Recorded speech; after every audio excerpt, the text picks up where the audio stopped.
Hello everybody, my name is Kara, and today I'm here with my most surprising books of 2019. So these books are not going to be ones that I necessarily wouldn't consider a favorite. The reason they are in this video instead of my favorites video, which hopefully will be coming up soon, is that the thing I really want to focus on with these books is that something about them took me by surprise with how much I enjoyed them.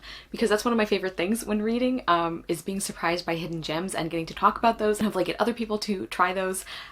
So that's why I really enjoy doing this video, and you'll see as we go through the list that these are for several different reasons. Sometimes it's going to be a book that maybe I had heard bad things about but I ended up really enjoying, or maybe it's going to be a book where something about the actual story itself really surprised me, which is also really exciting because I've talked about before that I'm pretty good at predicting stuff in books, so sometimes a book literally surprised me with what happened in it. So I'm just really excited, and let's get into these. They are in no particular order, not even chronological. We're just going to be going through them in the order that I wrote them down. I think I'm also going to do what I did for my least favorites books of the year video, which is link the wrap-ups where I talk about these books in case you want a more in-depth review. The first one I have to talk about is Dead Beautiful by Yvonne Woon. So I actually got this in a giveaway from Ariel over at She Wants Addiction, and this was such a pleasant surprise, obviously because it's in this video. And when Ariel was describing this book, we both had kind of a funny reaction because the tagline on the front is a Harry Potter start and a Twilight finish. And I feel like that is a really interesting claim to make. So I wasn't really sure what to expect from this book, especially because the synopsis made it sound a little bit generic, but I ended up really enjoying this quite a bit actually.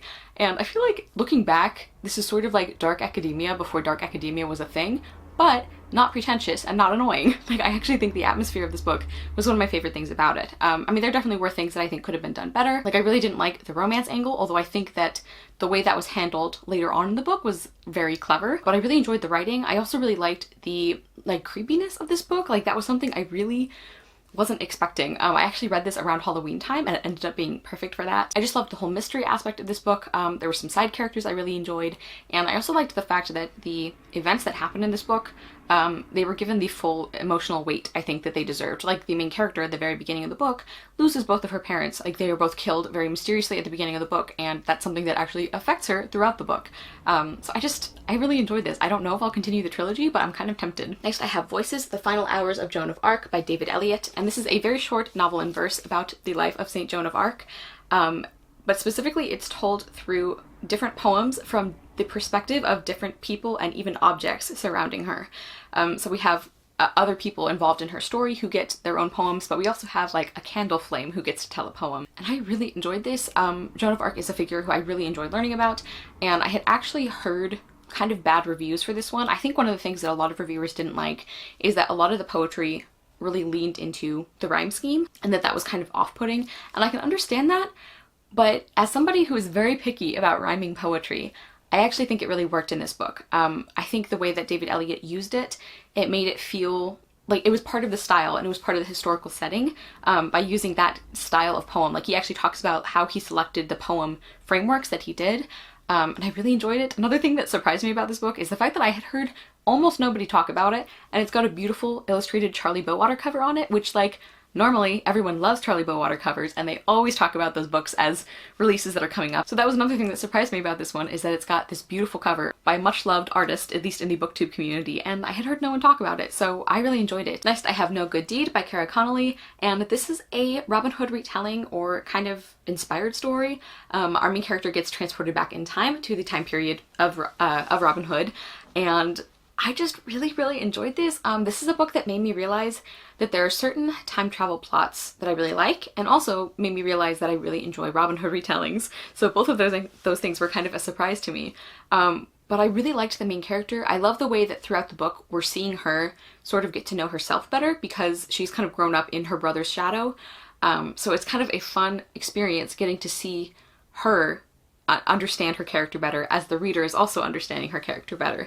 I really ended up enjoying some of the side characters as well, and the ending is something I still think about. There's some things I like about it and some things I don't, but it's definitely something that had an impact on me. And this is a book I think I also read at exactly the right time. If you had asked me what book I wanted to read at that moment, I probably wouldn't have come up with a book like this, or I wouldn't have come up with this one in particular, but for whatever reason it was perfect for what I wanted, and I just really enjoyed that. Next I have Heartlights by Marissa Meyer, and this is a Queen of Hearts origin story, kind of villain origin story or retelling, and I loved this, you guys. I had heard so many bad reviews about this book, and this is one of the ones I mentioned when I was talking about, like, I feel like there's a certain group of reviewers who are very vocal about the fact that they don't like YA, or that they would like YA, but it's not their fault because young adult books never go far enough.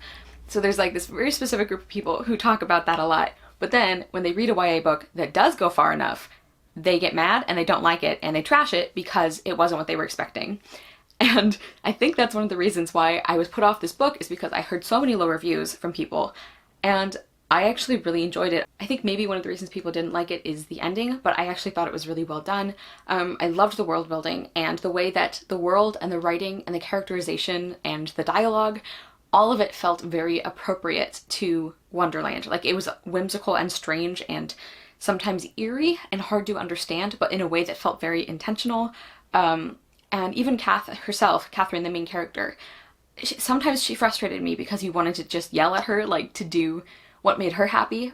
But I think the way that she felt forced to make other people happy is something that felt very believable to me.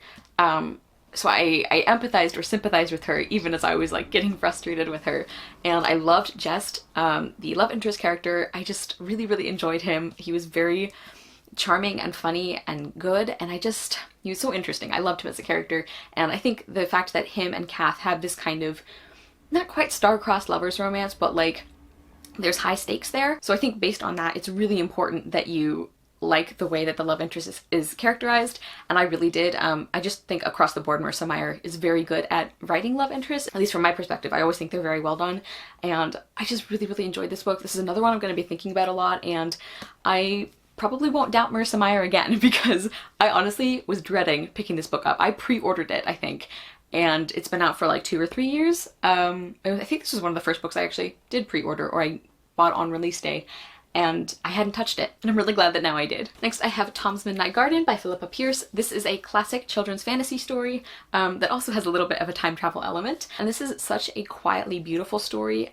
It's very thoughtful. There are so many layers to it, and it's a pretty short book, and in a way it's one that has kind of a simple concept, because our main character, he finds himself in this garden, and he eventually realizes that something weird is happening when he goes into this garden, and that it might be, like, he might actually be in the past. And he starts making a friend there, a little girl named Hattie, and their friendship is really wonderful, and I just loved the writing of this book too. It's got this very clever and relatable and dry kind of humor, and the way that Philippa Pierce writes Tom as the main character, I just loved it. He feels like a very believable kid, but he's also written in a way that is very, I guess, like, respectful of the fact that, like, kids are people, like, they have their own, like, personalities. I guess what I'm getting at is that he felt fully characterized. I really loved the setting and the atmosphere of this book, and there are several scenes that are just so beautifully described. Like, they're just really evocative of a certain, like, bittersweetness almost. Like, there's one near the end of this book involving ice skating that I just love. I'm noticing, like, a lot of these books on this list are ones that it's like, I'm going to be thinking about this for a while, and this is kind of the same thing. I just really love this book. If you are at all interested in books with a little bit of fantasy, or if you're trying to get into middle grade, I think this would be a good one for that. I just loved so many things about this book, and I'm already looking forward to my first reread whenever I get around to that. Next, I have The Weight of Feathers, and speaking of surprising, it might be surprising to people that this is on this list because Anna Marie McLemore is one of my favorite authors of all time. But I had kind of resisted picking up this book of theirs for a while because I knew this was a star-crossed lovers, kind of slightly inspired by Romeo and Juliet story, and that's not something I tend to enjoy. So I had kind of just not planned on picking this up, but I finally decided to give it a try, and I really enjoyed this. Maybe I'm the only one surprised by the fact that I really loved this, but I did.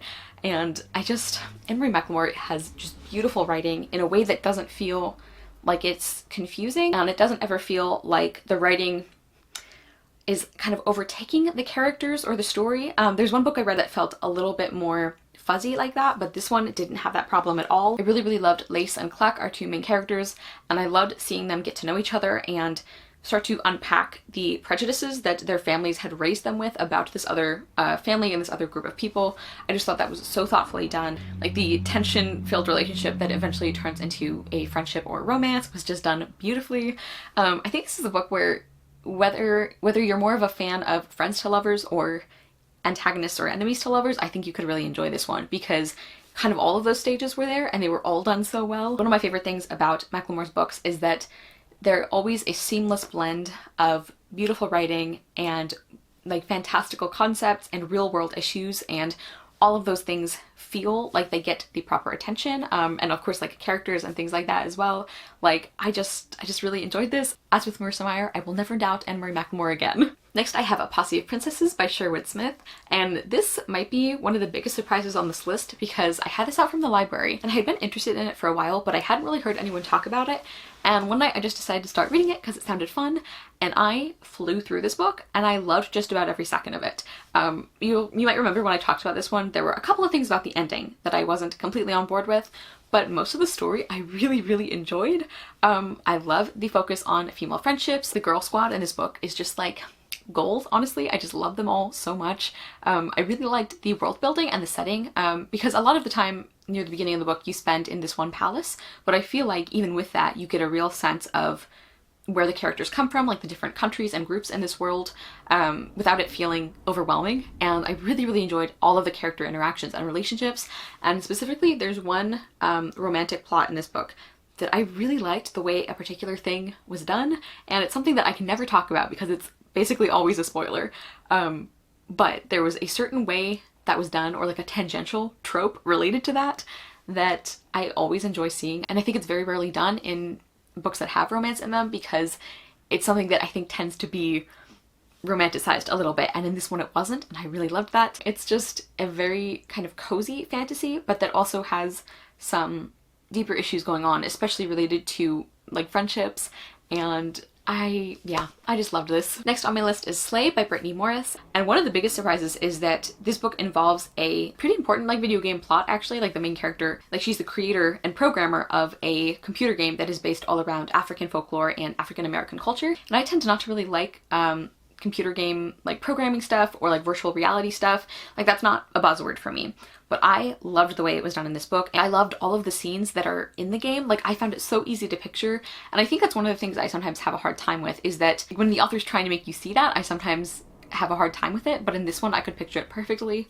I really loved the way this book handled so many topics like harassment of women of color online and racism, including microaggressions. Like like the main characters, one of her best friends is just, it's really hard to read her comments sometimes because they are just so cheerfully ignorant, but I think this book did a really good job of showing that and addressing that. I think Brittany Morris did an amazing job of characterization as well. Like I really liked the main character and like the really complicated relationships she had like with her boyfriend and with her family, like especially her sister. Like craft-wise, this book was just excellent, and I want more people to read it. I want more people to talk about it. Next I have House of Salt and Sorrows by Erin A. Craig. I had heard a lot of early buzz for this one of people who really liked it, and then after it actually came out it seems like nobody liked this book anymore.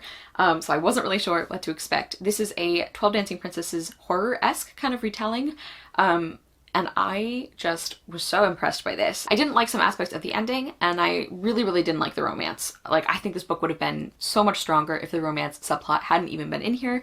But aside from that, I think pretty much everything else in this book was executed really well. I love the writing. It's descriptive and lovely and eerie without getting too kind of purple prose-like. And I really liked the setting and the kind of mythology and world building of this book. I saw some people saying that it wasn't very creative, and I actually mentioned this in my did I like my most anticipated releases video, but I personally don't think no one ever telling a story before is the only measure of how good a story is. But even with that in mind, I think there were some creative things about the way the author did choose to tell the story, or did choose these kinds of setting and mythology elements. I also really liked the sister relationships in this book, and I was really impressed with how present they all felt, even for the sisters who had already died before the start of this book, because that's kind of the premise of the book, is like these sisters are dying and nobody knows why, but people are thinking that it's a curse. This is another book where the atmosphere was really the star of the show in a lot of cases. It was so creepy and chilling, and I'm kind of a wimp when it comes to horror, but this was done in a way that didn't make it unpleasant. Like this was like the pleasant kind of creepiness for me.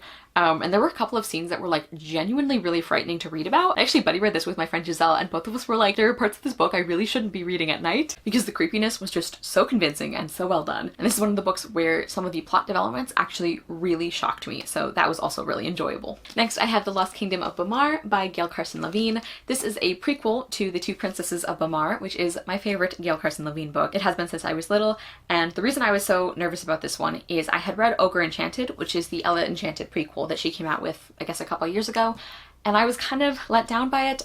It was fine. I liked some parts of it a lot, actually, but overall it was kind of disappointing.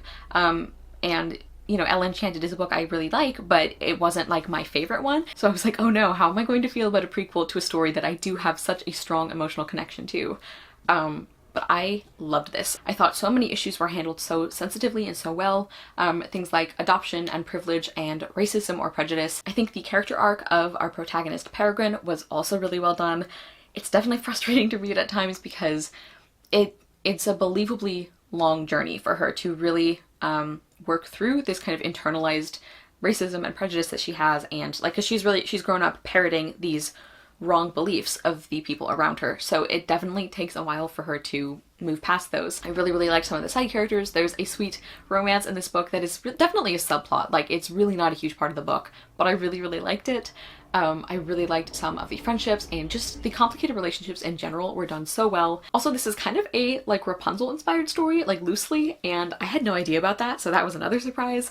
But I just thought this book was so well done and so thoughtful, and I just really enjoyed it. And I was so glad because I was worried that I wouldn't like Gail Carson Levine's newer books, but this book has proven that I can still love the stuff that she's coming out with, and I'm really excited about it. Next, I have Reading People by Anne Bogle, How Seeing the World Through the Lens of Personality Changes Everything. And this is a nonfiction book that kind of collects a lot of the very common personality types and tests, and this was surprising for me because there were, I mean, obviously, like, I didn't really know a lot about personality stuff, so in that sense, like, yeah, I was surprised because I didn't know about a lot of these.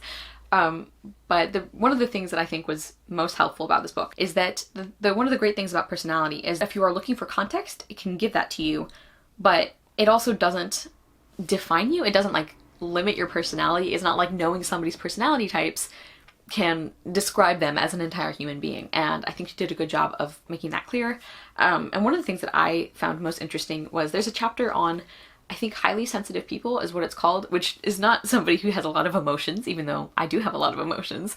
And the way that she was writing about it, it's like highly sensitive people, it means that their nervous system is literally more sensitive than other people's. And that was just something that was very comforting to read because, like, I'm 99% sure that I am one of those. I think it's like 1 in 4 people. It's actually very common. And it was just like reading about like, oh, like this is why I hate loud music. I hate just loud noises in general and changes in routine, and why I get like overstimulated by like crowds and things like that. Like all of these things that I thought meant I was being unreasonable. It's like, oh, it's not my fault. Like it's not something to feel bad about. And that was just really nice because I think no matter your age, like I'm an adult now, but it can still be really eye-opening and really encouraging to realize that something is not a flaw. It's just part of how you are, and that's fine, and you can work to navigate that or accommodate that, but it doesn't mean that you're, I don't know, that like you could do better if you tried. And so that was just something that really left an impression on me from this book. And I just really enjoyed using this as kind of a jumping off point for other personality stuff. And like there were a couple things in this book where I was like, oh, okay, like that's kind of interesting.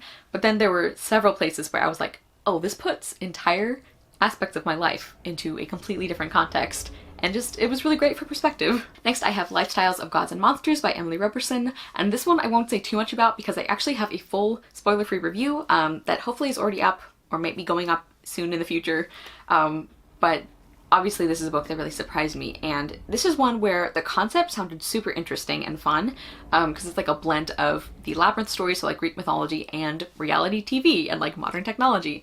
But the things that I really loved about this book is, for one thing, like I don't really watch a lot of reality TV, so I wasn't sure how I was going to enjoy that part, but I think it's still so much fun and so interesting and clever, even if you aren't familiar with that part of the source material. And this is a book that it seems like it's just going to be like a fun kind of over-the-top sort of story. And parts of it are, but then you go deeper and there's all these layers and there's like this direct challenging of of like these stereotypes or characterization. Like the main character Ariadne, she starts out feeling very like, I'm not like other girls, like I'm so different, I'm not like them. And then you really see her throughout the book realize that that's not true, and specifically come to realize that she has been being unfair to her sisters, and like those scenes were just really powerful. Like this book was just so much fun, but it also gave me so much to think about. There are things that I really love about the ending as well. I just really enjoyed it, and I haven't heard a lot of people talk about it, even though it seems like a concept that a lot of people would be into. And I think that concept is executed brilliantly, and then there's also a lot of like deeper discussion going on as well. Next is The Guinevere Deception by Kiersten White, and this is kind of a spoiler for my December wrap-up, but this is probably one of my biggest surprises of the year. I really loved this, and there are multiple reasons I didn't think I was going to. I've read 2 Kiersten White books so far, and one of them I thought was pretty mediocre, and the other one I didn't like much at all. So I wasn't sure about this. And also, Arthurian legend is not an immediate buzzword for me. Like, I've had very mixed experiences with the Arthurian stuff I have experienced, but I really liked this. I loved the characters, including some of the side characters, and the writing is another thing I was really impressed with. I saw some reviews from people who had a hard time connecting with it, but I really liked the writing. It felt like it was something that you wanted to savor and sit with a little bit, and it matched the tone of the story it was telling without feeling like too old-fashioned. And speaking of reviews, I saw a lot of people who are big Kiersten White fans say that this was their least favorite of her books, or it was one of the hardest to connect to. I don't know, I guess I'm the odd one out because, like I said, I didn't really enjoy those other 2 books, but I really liked this one. And finally, last but definitely not least, I have I Can Make This Promise by Christine Day. I picked this book up for Native American Heritage Month, and I am so glad I did. I think this was definitely my favorite thing I read during that month, and it is just so beautiful. And this is one of those books where the actual story itself surprised me in some ways, because based on the synopsis, I had drawn some conclusions about what the story was going to be about, but that wasn't really, like, that wasn't the direction it went, and this was just so powerful and heartbreaking, but with some moments of hope as well, some really astonishing moments of hope considering how heavy some of this book gets. This is definitely one that I would watch the content warnings for, especially if you have triggers related to children or adoption or family stuff in general. I would definitely proceed with caution, but this book was just so beautiful and so well done. Like, it was engaging all the way through as you wanted to find out what, like, how our main character's family history was connected to what she found. And one thing I really loved about this book is something that I always appreciate in middle grade books, and that's when you have a middle grade book that deals with a really important and serious topic, but you also have kind of smaller conflicts or smaller subplots going on that are not made to feel meaningless. Because you could argue, like, in the scheme of things, the main conflict of this book is the biggest and most upsetting part. But at the same time, our main character Edie, she's going through some other things at the same time as this is happening. Like, she's having kind of a friend breakup situation, or a potential friend breakup, and as anybody who has been through one, I think, knows, those are pretty devastating when they're happening, and especially if you're at a time in your life when other things are also going on that are very upsetting. And I just love the way that that was done, because there are things that happen when you're young where it's like, yes, you probably can guess that in a few years this won't matter as much, but that doesn't mean it doesn't hurt. Like, that doesn't mean that your suffering in this moment is meaningless, because you might be able to heal from it later. And I just think that's something that this book did beautifully. I just think all of the thematic stuff was done so well. Also, like, things about culture and about healing and trauma, like generational trauma in particular. I just thought this book was absolutely beautiful. I cried several times while reading it, and I would highly recommend it if you can handle the material. Okay, everybody, so those are some of my most surprising books of 2019. Please comment down below and let me know if you enjoyed any of these books as well, and also let me know one of your biggest surprises for your 2019 reading year.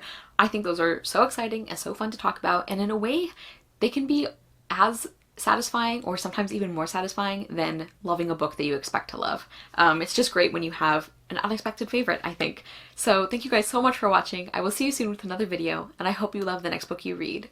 Bye!